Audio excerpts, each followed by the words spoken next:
मौलिक अधिकार होते हुए भी इनके सामाजिक अधिकारों का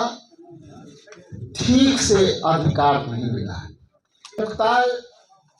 मेरा जो मानना है कि जो जातीय स्ट्रक्चर है, जो जातीय धारणा है, ये धारणा के ऊपर घड़े के ऊपर घड़े, घड़े के ऊपर घड़े, घड़े के ऊपर घड़े जो रखे हुए हैं, उस घड़े को जब तक ले फोड़ेंगे नहीं। मैनिफेस्टो कमेटी में जगदीश बाबू यहाँ है, इसको भी पॉइंट आउट होनी चाहिए कि यदि हमारी महागठबंधन की सरकार आएगी तो बिहार के राज्य के अंदर जो पढ़ने वाले आरक्षित वर्ग के नौकरियों में जो प्रमोशन को फ्रीज करके रखा है, उसको हम लागू करेंगे, लागू करेंगे, लागू करेंगे। और यहाँ हम चर्चा कर रहे हैं दलित एजेंडे के तहत एसटी, एससी, ओबीसी, ईबीसी के लिए। तो सबसे पहले आप सबको जय भीम और नमो बुद्धाय। एक बड़ी लकीर खींची है और उस बड़ी लकीर के सामने भाजपा के जितने एजेंडे हैं वो उनकी लकीर बहुत छोटी हो गई। और उस लकीर के मामले में सामाजिक न्याय की यदि बात करते हैं तो सामाजिक न्याय में यहां हम चर्चा करने आए हैं, तो उसमें विशेष रूप से जो डिप्रेस्ड क्लास है, एसटी, एससी, ओबीसी के बातें अपने आप समझ में आ जाती है कि जब आप सामाजिक न्याय की बातें करें तो इन पर सीधा अंकित होती है और सीधा सूचित होता है कि ये वर्ग में जो मौलिक अधिकार होते हुए भी इनके सामाजिक अधिकारों का ठीक से अधिकार नहीं मिला है। और उसी अधिकार को हम अब तक ढूंढ रहे हैं, संघर्ष कर रहे हैं और तरह तरह के सिविल सोसाइटी के लोग इस पर रिसर्च भी कर रहे हैं। लेकिन अब देखना यह है कि आखिर हमारी त्रुटियां कहां हो रही, जो हम इस संघर्ष को धारेदार तरीके से सरकार को मनवाने में और आरएसएस के एजेंडे को रोकने में हम असफल हो जाते हैं। तो मुख्तार मेरा जो मानना है कि जो जातीय स्ट्रक्चर है, जो जातीय धारणा है,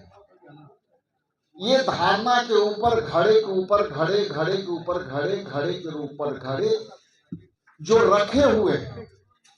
उस घड़े को जब तक ले फोड़ेंगे नहीं तब तक ले आप सामाजिक न्याय में न्याय के साथ आप विश्वास नहीं कर पाओगे और न्याय नहीं हो पाएगा। यदि जातियां का विकेंद्रीकरण हुआ है तो जो वर्तमान सरकारें हैं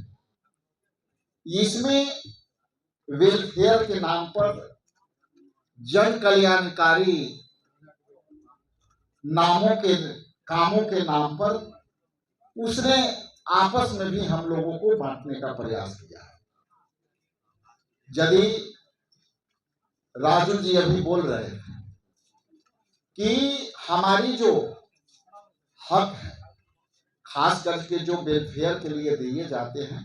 वो आज से डाइवर्ट नहीं हो रहा है। और वो डाइवर्ट इस खूबसूरती से हो रहा है कि मुझे और सिंह सामाजिक के न्याय में विश्वास रखने वाले को पता ही नहीं चल रहा है। उसका चर्चा आप यदि देखें तो बिहार विधानसभा में यहाँ हम 2 जनप्रतिनिधि, 3 जनप्रतिनिधि यहाँ उपस्थित हैं, लेकिन 2 जनप्रतिनिधि गोपाल रविदास जी और मैं सामाजिक न्याय के पन्नों का ही एक अंग हो सकते हैं। लेकिन यदि हम इलेक्टोरल प्रोसेस में जाते हैं और चुनावी प्रक्रिया में जाते हैं, तो क्या वहां वोट मांगने में डिस्क्रिमिनेशन नहीं होता है? और ऐसा खुद हम लोगों ने महसूस करते हैं कि यदि आप चुनाव के प्रक्रिया में हैं और आरक्षित वर्ग के व्यक्ति हैं और आप आरक्षित क्षेत्रों से लड़ रहे हैं, तो आपके प्रति जो मानसिकता होगी बिल्कुल अलग होगी। और उस मानसिकता में आपसे क्या अपेक्षा करते हैं लोग? जो अपेक्षा उन लोग को होती है वो ये होती है कि ये बंदा जो उम्मीदवार है वो ये नहीं देखता कि राष्ट्रीय पार्टी का है, ये नहीं देखता कि ये अमुक पार्टी से है, वो ये देखता है कि किस व्यक्ति को कितना पैर छू के प्रणाम करता है,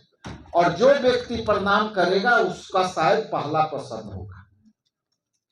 इसलिए जो बाबा साहेब जो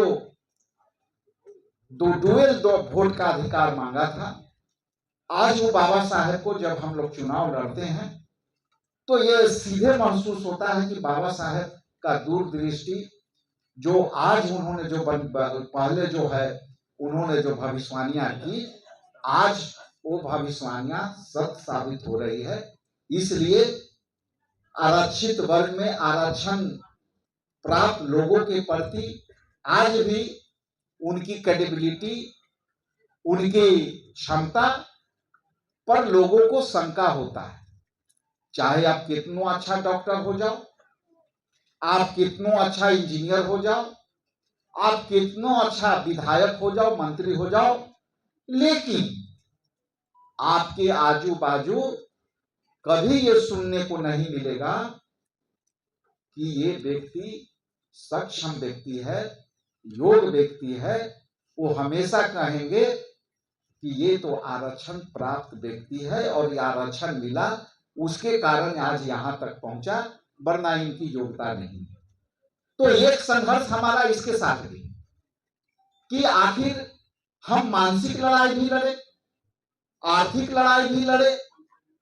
और आर्थिक लड़ाई लड़ने के लिए, मानसिक तौर से लड़ाई लड़ने के लिए, आर्थिक लड़ाई लड़ने से मंशा ये है कि यदि आप योग्य हैं तो आपके पास पढ़ने के भी पैसे नहीं हैं, आपके पास जो प्रावधान है, जो आपको स्कॉलरशिप दिए जाते हैं वो आज बंद है, और यदि वो सहारा है तो वो भी सहारा आपके साथ खत्म है। ये आप कब सोचेंगे? इसलिए ये यदि परिचर्चा हो रही है तो इस परिचर्चा में ये भी बात हो जानी चाहिए कि क्या हम संगठित हैं? कहीं ऐसा तो नहीं कि दलित की लड़ाई दलित लड़े, पिछड़ों की लड़ाई पिछड़ा लड़े, और ओबीसी की लड़ाई ओबीसी लड़े।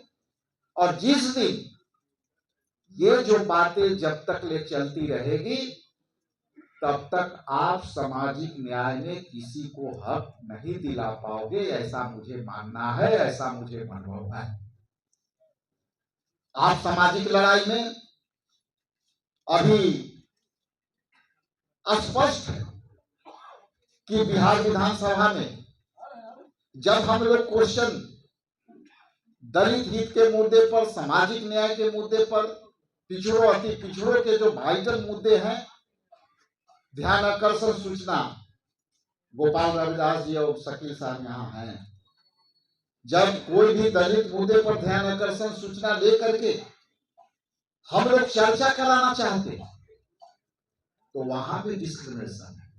वो जल्दी चर्चा में नहीं आती और स्वीकृति ही नहीं मिली। अब चर्चा किस पर करो? अभी हाल के दिनों में हम लोग नौकरी में जो प्रमोशन का मामला हम लोग हाल में उठाया था, जिसमें हमारे माले के भी माननीय सदस्य थे, हम भी थे, और जब चर्चा चलने लगी कि भाई आप हमारे जो नौकरी में प्रमोशन है आप सभी को दे रहे हो, लेकिन दलित, पिछड़ा, अति पिछड़ा वर्ग के जो नौकरी में प्रमोशन है वो आप क्यों रोक रखा है, और हमारी उस प्रमोशन के आपने फ्रीज करके क्यों रखा है। सरकार ने जो है कोई जवाब देने में जो है उनकी मानसिकता साफा झलक रही थी, और उसकी जवाब जो है संसदीय कार्य मंत्री ये जो है विजय चौधरी जी दे रहे थे। गोपाल जी उस दिन थे कि नहीं थे, जिस तरह से वक्तव्य उनकी आई, ये सरकार जो है सामाजिक न्याय के धारे पर चलने वाली, लेकिन एक आरक्षित वर्ग के प्रमोशन में जो रोक के रखी है उस पर बात करने की सही उत्तर नहीं दे पाई, और जो पदाधिकारी ने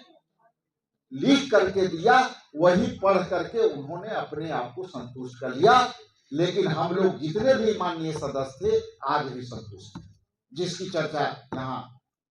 कर रहे हैं। दूसरी कि आप यदि आरक्षण की बात करते हैं तो हमारी बैकलॉग कहां जा रही है, हमारी बहालियां तो हो नहीं रही। और जब आरक्षित वर्ग के लिए जब आरक्षण के प्रावधान है, जब हमारा संविधान मौलिक अधिकार दिया है, तो हमारी जो आरक्षित वर्ग का पदों पर बैकलॉग है उस बैकलॉग को क्या हो रहा है, और हम लोग चुप बैठे हैं, इस पर कोई आंदोलन को तैयार नहीं है। इसलिए मैनिफेस्टो कमेटी में जगदीश बाबू यहाँ है, इसको भी पॉइंट आउट होनी चाहिए कि यदि हमारी महागठबंधन की सरकार आएगी तो बिहार के राज्य के अंदर जो पढ़ने वाली आरक्षित वर्ग के नौकरियों में जो प्रमोशन को फ्रीज करके रखा है उसको हम लागू करेंगे, लागू करेंगे, लागू करेंगे। दूसरा है, हम 200 बिजली माफ करने की चर्चा कर रहे हैं और मैनिफेस्टो में भी आएगा, लेकिन अभी हम लोगों को एक बात और जोड़ना है जो बहुत ताकत से जोड़ने की जरूरत है कि 200 जो बिजली बिल के यूनिट हम माफ करेंगे उसके साथ साथ दलित, पिछड़ा, अति पिछड़ा, जिसको एक बॉल जलाता है, जो एक परिवार एक चौकी पर रहता है, एक परिवार नीचे सोता है और उसके घर में जो है 1,90,000, 70,000 इस तरह का जो बिजली जो अधिकता बिजली आई है और साथ साथ FIR है उसको भी हम माफ करेंगे और उनके साथ उनको केस को भी वापस देंगे। ये बहुत जरूरी है कि जो आदमी दिहाड़ी करता है और उसके घर में एक बॉल जलता है और उसको बिल आप जो है 5 साल पीछे से दे करके और उस पर केस के लाद करके और उसको हरासमेंट कर करके और आपने बिजली भी काट दिया और उसको केस भी दे दिया